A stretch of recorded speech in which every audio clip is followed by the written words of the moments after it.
Hello నమస్తే అండి అందరికీ. సంక్రాంతి పండగ కోసం మనం ఎందుకంటే ఆంధ్ర తెలంగాణ కలిసి ఉన్నప్పుడు పిల్లలకైతే 10 రోజులు సెలవులు ఇచ్చేవాళ్ళు. ఇప్పుడు తెలంగాణ సపరేట్, ఆంధ్ర సపరేట్ అయింది.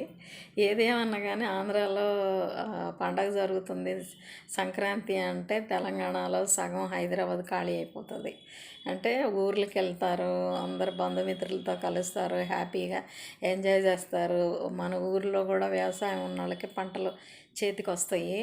అందుకని దీన్నంతా పురస్కరించుకుని నేను ఒక పాట రాశానండి.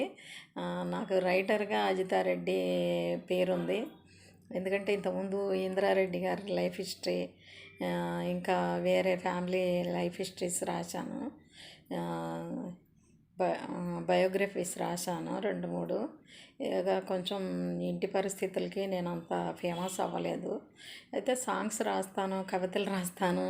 నాకు సన్నిహితులకి తెలుసు నేను రాస్తానని. అయితే అజితారెడ్డిగా నేను రైటర్గా ఫేమస్ అంటే బయట వాళ్ళకి కాదు. సరే, ఇది మీరు చూసి ఎంజాయ్ చేస్తారని చెప్పి నేను ఏదో నాకు వచ్చిన ఎడిటింగ్ నేను చేసి మీకు పెడుతున్నాను. థ్యాంక్స్ అండి. చూసి ఎంజాయ్ చేయండి. ఎందుకంటే మన పండగ, మన సాంప్రదాయం ఎలా ఉంది అనేది అంతా నేను అందులో రాశాను.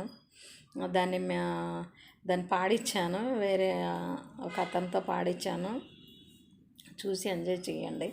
అందులోనే పాడిన వాళ్ళ పేరు, రైటర్ పేరు అంతా ఉంటుంది. చూసి ఎంజాయ్ చేయండి. థ్యాంక్ యూ అండి.